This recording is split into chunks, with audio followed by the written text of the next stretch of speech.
Hi guys! Pasakay kami ng train ngayon. Pasyal mode muna kami dahil holiday ngayon at Chinese New Year. After train, maghihintay kami ng bus at itong bus na ito guys, free lang, mga 10 to 15 minutes doon sa pupuntahan namin. Pansin nyo guys, walang pasahero kasi ito yung day na halos close at for sure get together ng mga Chino sa kani-kanilang mga pamilya.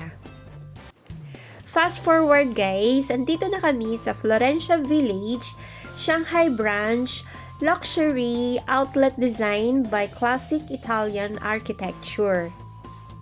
Ito ang entrance na papasok na kung saan makikita mo na ang mga nagagandahang mga water fountain sa gitna ng mga luxury shops.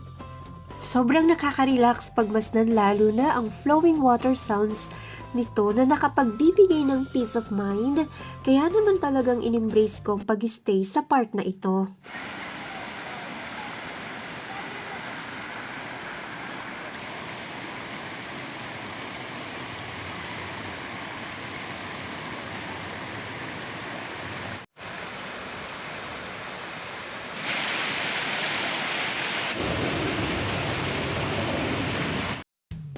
Alam niyo ba guys, itong Florencia Village, not only shopping luxury brand outlet, kinumbine din nila ang mga plazas, gullies, monumental buildings, at ang mga fountains na pinakita ko.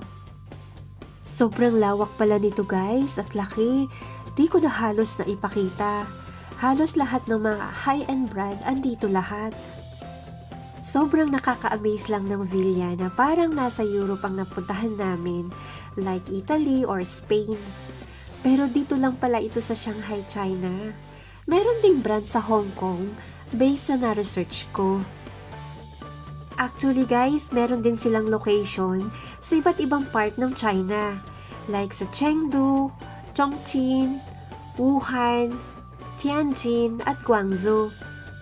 I-add ko pala guys, hindi ng luxury brand ang nandito ha. Syempre, lahat ng mga goods na all for mankind.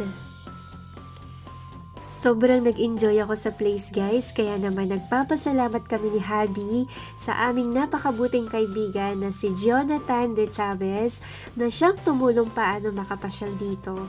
Really appreciate your goodness. Thank you guys for watching. See you next time guys. Bye!